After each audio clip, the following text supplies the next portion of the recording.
तो भैया आज हम बात करने वाले क्लास 12th हिंदी का सबसे ज्यादा महत्वपूर्ण गद्यांश। ठीक है, देख सकते हो गद्यांश और इस पर आधारित प्रश्नों के उत्तर कैसे आपको एकदम ट्रिक से लिखने, जिससे आपको पूरे पूरे एग्जाम में 10 नंबर मिले। ठीक है, 10 में से 9, 8, 7 नहीं चाहिए, पूरे 10 नंबर मिलेंगे। ठीक है, बस ट्रिक से आपको लिखना पड़ेगा इन प्रश्नों के उत्तर। तो एकदम मस्त तरीके से देखेंगे, देख सकते हो गद्यांश है और इन गद्यांश के हमें उत्तर लिखने हैं एकदम ट्रिक से। तो वीडियो को आखिरी तक देखते रहना। तो चलो देखते हैं कैसे गद्यांश पर आधारित प्रश्नों के उत्तर दिए जाते हैं और 10 नंबर उससे आपको पूरे मिलेंगे। ठीक है, तो देखो पहले बात करें पेपर पे कैसा क्वेश्चन आएगा। आपसे पूछा जाएगा दिए गए गद्यांश पर आधारित निम्नलिखित प्रश्नों के उत्तर दीजिए। आपको एक गद्यांश दे देगा और उस गद्यांश पर आधारित आपको 5 प्रश्न मिलेंगे। पांचों प्रश्न 2-2 नंबर के होंगे। 2 गुणे 5 10 नंबर का होता है पूरा। ठीक है, 5 प्रश्न होते हैं 2-2 नंबर के और उन पांचों के उत्तर एकदम ट्रिक से लिखोगे तो पूरे 10 मिलेंगे। ठीक है, और नहीं ऐसे लिख दोगे तो जानते हो 8 भी मिल जाते हैं, 9 भी मिल जाते हैं। ठीक है, तो कैसे लिखना वो समझना। तो देखो ये गद्यांश दिया गया है। सबसे पहले आपको गद्यांश को पढ़ लेना है, जिससे आपको उसके पाठ का नाम कि किस पाठ से वो लिया गया है और उसके लेखक का नाम पता चल जाए। तो देखो हम गद्यांश को पढ़ते हैं, पढ़ो यहाँ पे आप भी। जन का प्रवाह अनंत होता है, सहस्त्रों वर्षों से भूमि के साथ राष्ट्रीय जन ने तादात्म्य प्राप्त किया है। ठीक है, ध्यान से पढ़ोगे तो आपको चैप्टर का नाम पता चल जाएगा। कहा गया जन का प्रवाह अनंत होता है, सहस्त्रों वर्षों से भूमि के साथ राष्ट्रीय जन ने तादात्म्य प्राप्त किया है। जब तक सूर्य की रश्मियां नित्य प्रातःकाल भुवन को अमृत से भर देती, तब तक राष्ट्रीय जन का जीवन भी अमर है। आपको देखोगे यहाँ पे बार बार आपको राष्ट्रीय मिल रहा है। ठीक है, तो किस चैप्टर का है ये? राष्ट्र का स्वरूप, जिसके लेखक है वासुदेव शरण अग्रवाल। बार बार देख सकते हो राष्ट्रीय राष्ट्रीय राष्ट्रीय जन, अर्थात जन का मतलब मनुष्य। ठीक है, राष्ट्रीय मनुष्य, तो वही चीज है। ये किस चैप्टर का है? राष्ट्र का स्वरूप, जिसके लेखक है वासुदेव शरण अग्रवाल। कोई भी अगर आपको गद्य मिलता है, आप सबसे पहले जब उसे थोड़ा बहुत पढ़ोगे तो आपको पता चल जाएगा कि हाँ ये किस चैप्टर का है। तो सबसे पहले आपको इस पूरे गद्यांश को अच्छे से 1-2 बार पढ़ लेना है, जिससे आपको पता चल जाए ये किस चैप्टर का है और उसके लेखक का क्या नाम है। ठीक है, तो राष्ट्र के स्वरूप चैप्टर का है और इनके लेखक हैं वासुदेव शरण अग्रवाल जी। आप देखो ये पूरा गद्यांश आपको मस्त तरीके से पढ़ना है पहले। ठीक है, इतना है कि अमर है इतिहास के अनेक उतार चढ़ाव पार करने के बाद भी राष्ट्र निवासी जन नई उठती लहरों से आगे बढ़ने के लिए अजर अमर है। जन का संततवाही जीवन नदी के प्रवाह की तरह है, जिसमें कर्म और श्रम के द्वारा उत्थानों के अनेक घाटों का निर्माण करना होता है। जब आप इसे पूरा पढ़ लोगे तो आपको इसका थोड़ा थोड़ा अर्थ समझ में आएगा, क्योंकि आपको इसी गद्यांश से ही ये 5 प्रश्न पूछे जाते हैं। ठीक है, एकदम आसान है, इसी गद्यांश से ढूंढ ढूंढ के लिख देना है, 10 नंबर फ्री के मिलने हैं। ठीक है, इसी गद्यांश से ढूंढ ढूंढ कर लिख देना है। देखो देखते कैसे लिखना है।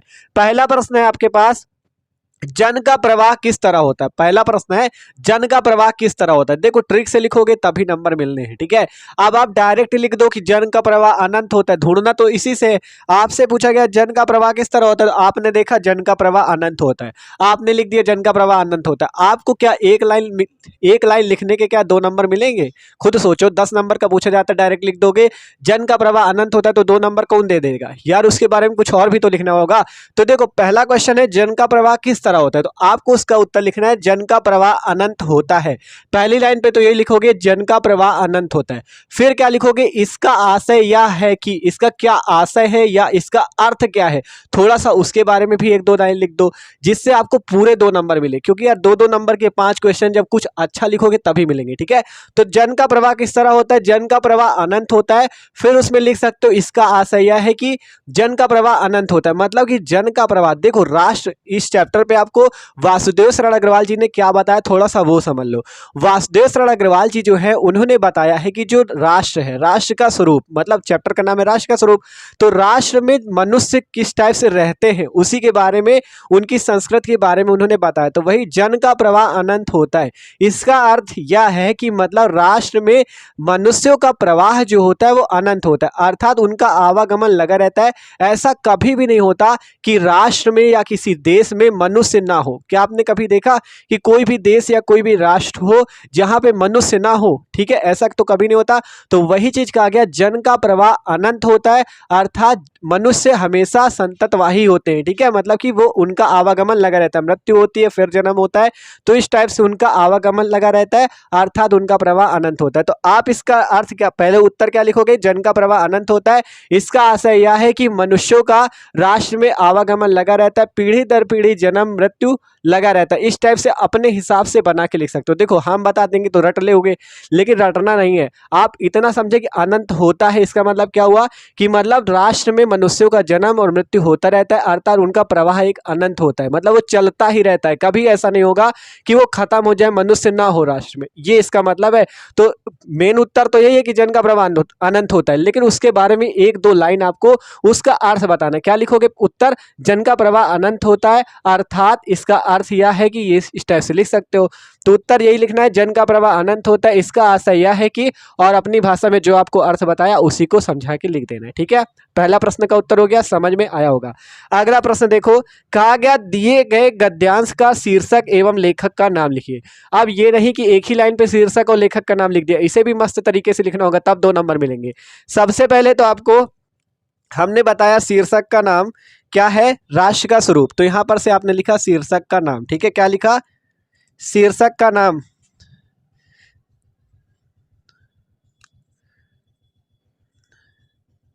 ठीक है, शीर्षक का क्या नाम है आपका? राष्ट्र का स्वरूप, तो सिंपल लिखा राष्ट्र का स्वरूप। देखो एकदम मस्त तरीके से लिखना, बता रहे कि आपको नंबर यार कोई काट ना सके। ठीक है, शीर्षक का नाम राष्ट्र का स्वरूप, फिर लेखक का नाम वासुदेव शरण अग्रवाल।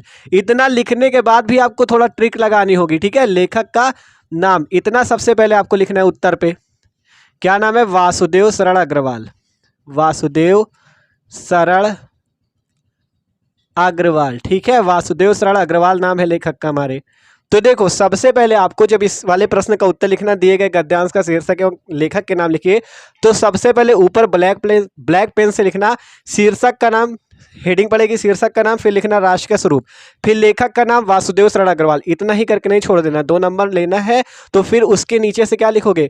प्रस्तुत गद्यांश, जैसे संदर्भ लिखा जाता है। प्रस्तुत गद्यांश हमारी पाठ्य पुस्तक हिंदी के राष्ट्र का स्वरूप नामक पाठ से लिया गया है और उसके लेखक वासुदेव शरण अग्रवाल जी हैं। थोड़ा सा बढ़ा के लिख देना है बस। देखो सबसे पहले उत्तर पे आपने लिखा शीर्षक का नाम राष्ट्र का स्वरूप, लेखक का नाम वासुदेव शरण अग्रवाल। इतना लिखने के बाद जब नीचे वाली लाइन से क्या लिखना है? प्रस्तुत गद्यांश, जो गद्यांश दिया गया, प्रस्तुत गद्यांश हमारी पाठ्य पुस्तक हिंदी के किस पाठ से लिया गया? राष्ट्र का स्वरूप नामक पाठ से लिया गया है और इसके लेखक वासुदेव शरण अग्रवाल जी हैं। ठीक है, तो 2 नंबर आपके पक्के। ठीक है, इस टाइप से मस्त तरीके से लिखना है, तब नंबर मिलेंगे। ठीक है, तो दूसरा क्वेश्चन भी हो जाता है, इतना ही लिख के ना छोड़ देना, थोड़ा अपने हिसाब से बना के लिखना। ठीक है, अगला क्वेश्चन आता है, रेखांकित अंश की व्याख्या कीजिए। रेखांकित अंश की व्याख्या कीजिए मतलब जिसमें जिसमें रेखा खींची है ना, ये इसी की आपको व्याख्या करनी है, इसके बारे में आपको इसका एक्सप्लेन करना है कि क्या चीज ये बताया गया है, तो आपको वो भी बता दे। देखो आपसे कहा गया जन का प्रवाह अनंत होता है, तो जन का प्रवाह तो समझ गया अनंत होता है, मतलब कि राष्ट्र में मनुष्यों का आवागमन लगा रहता है, अर्थात उनका प्रवाह अनंत होता है, जन्म और मृत्यु होती रहती है। ऐसा कभी भी नहीं होता कि राष्ट्र में मनुष्य ना हो। ठीक है, तो उनका प्रवाह क्या होता है? अनंत होता है। फिर आगे कहा गया सहस्त्रों वर्षों से भूमि के साथ राष्ट्रीय जन ने तादात्म्य प्राप्त किया है। इसका अर्थ क्या होगा? यही अर्थ आपको लिखना है इस पे। ठीक है, कहा गया सहस्त्रों वर्षों अर्थात सैकड़ों वर्षों से, सैकड़ों वर्ष से क्या हो रहा है? भूमि के साथ जो राष्ट्रीय जन, अर्थात राष्ट्रीय जन का मतलब है जो राष्ट्र में रहने वाले मनुष्य हैं, जन का मतलब मनुष्य। तो कहा गया भूमि अर्थात जो धरती है उसके साथ राष्ट्रीय जो मनुष्य है, राष्ट्र में रहने वाले जो मनुष्य है, उन्होंने तादात्म्य प्राप्त कर रखा है। तादात्म्य का मतलब समझते हो? इसका इस लाइन का मतलब ये लेखक कह रहा है कि राष्ट्र में रहने वाले जो मनुष्य है और राष्ट्र की जो भूमि है वो दोनों एक रूप है। ठीक है, वो दोनों जैसे सिक्का होता है, सिक्के के एक पहलू। ठीक है, तो उसी टाइप से आप कह सकते हो वो दोनों एक रूप है। ठीक है, उन दोनों में समानता है कि मतलब अगर राष्ट्र ना हो तो मनुष्य भी नहीं रह सकता, और अगर राष्ट्र में मनुष्य ना हो, अगर राष्ट्र है उसमें मनुष्य नहीं है तो राष्ट्र का क्या काम? जब मनुष्य ही नहीं है तो क्या होगा उसका? तो वही चीज है, वो दोनों एक सिक्के के पहलू हैं, या कह सकते हो कि वो दोनों एक रूप है। ठीक है, तो देखो आपको इसकी व्याख्या की आपको थोड़ा स्क्रीनशॉट लगा देंगे तो व्याख्या मस्त तरीके से लिख लेना इसकी रेखांकित अंश की। ठीक है, तो ये चीज समझ गए, तदात मतलब दोनों एक रूप है, राष्ट्र और राष्ट्र में रहने वाले मनुष्य दोनों एक से है, एक से रूप है, या एक सिक्के के पहलू है। ठीक है, एक सिक्के के 2 पहलू जैसे होता है वैसे ही। ठीक है, फिर कहा गया जब तक सूर्य की रश्मियां नित्य प्रातःकाल भुवन को अमृत से भर देती हैं तब तक राष्ट्रीय जन का जीवन भी अमर है। कहा गया जब तक सूर्य की रश्मियां, रश्मियां अर्थात किरणें, ठीक है। सूर्य की किरणें नित्य प्रातःकाल मतलब रोज सुबह भुवन अर्थात संसार को अमृत से भर देती है, तब तक राशि मनुष्य का जीवन भी अमर है या चलता रहेगा। मतलब इस कथन का ये जो लाइन है इसका मतलब ये है कि जब तक सूर्य का उदय होता रहेगा और सूर्य के उदय होने से नित्य प्रातः अर्थात प्रत्येक दिन संसार को सूर्य की किरणें क्या करेंगी, रोशन करती रहेंगी या उसको संसार को शोभायमान करती रहेंगी, तब तक राष्ट्रीय जन का प्रवाह भी क्या होगा, अनंत होगा। मतलब राष्ट्र में जन भी अर्थात मनुष्य भी हमेशा रहेंगे। ठीक है, जब तक सूर्य है, सूर्य की रश्मियां अर्थात सूर्य की किरणें संसार पर पड़ रही है, तब तक मनुष्य भी राष्ट्र में रहेगा, उसका भी विनाश नहीं होना। ये इस कथन का आशय है। ठीक है, समझ गए ना। यहाँ पे स्क्रीनशॉट अभी लगा देंगे, टेंशन ना लो। आप देख सकते हो स्क्रीनशॉट दिख रहा होगा, इसको स्क्रीनशॉट ले के रख सकते हो मस्त तरीके से। ठीक है, इस फोटो पे आपको दिख रहा होगा जो ये इसकी रेखांकित अंश की व्याख्या हमने समझा दिया और मस्त तरीके से आप लिख सकते हो। तो ये क्वेश्चन भी कंप्लीट होता है, रेखांकित अंश की व्याख्या कर लिया होगा आपने आसानी से। ठीक है, समझ में आया कि नहीं। आप देखो अगला है सूर्य की रश्मियों का क्या प्रभाव पड़ता है। क्वेश्चन वही पूछ लिया गया, सूर्य की रश्मियों का क्या प्रभाव पड़ता है बताओ। तो इसमें क्या लेखक ने कहा है, जब तक सूर्य की रश्मियां नित्य प्रातःकाल भुवन को अमृत से भर देती, अर्थात मतलब जब तक क्या होता है कि जब तक आपका सूर्य उदय होता है और उसकी किरणें संसार को शोभायमान कर रही है, तब तक क्या होगा, मनुष्य भी इस राष्ट्र में रहेगा या मनुष्य का जीवन भी है। ठीक है, या मनुष्य कभी भी मर नहीं सकता जब तक सूर्य है। ठीक है, सूर्य की किरणें जब तक है तब तक मनुष्य भी है, ये इस कथन का आशय है। ठीक है, तो इसका भी स्क्रीनशॉट देख सकते हो, आपको दिख रहा होगा, आसानी से लिख सकते हो। अगला क्वेश्चन है, घाटों का निर्माण का आशय क्या है। घाटों का निर्माण, देखो यहाँ पे घाटों का निर्माण का ढूंढना होगा आपको। इतिहास के अनेक उतार चढ़ाव पार करने के बाद भी राष्ट्र निवासी जन नई उठती लहरों से आगे बढ़ने के लिए अजर अमर है। जन का संततवाही जीवन नदी के प्रवाह की तरह है, जिसमें कर्म और श्रम के द्वारा उत्थानों के अनेक घाटों का निर्माण करना होता है। ठीक है, घाटों का निर्माण समझते हो। देखो लेखक जो है नदी की तरह इसको समझ रहा है, जैसे कहा गया ना जन का प्रवाह अनंत होता है, जन का कोई प्रवाह होता है क्या, नदी का प्रवाह होता है, तो उसे नदी की तरह समझ रहा है, उसीलिए कहा गया घाटों का निर्माण, नदी में ही तो घाट बनेंगे।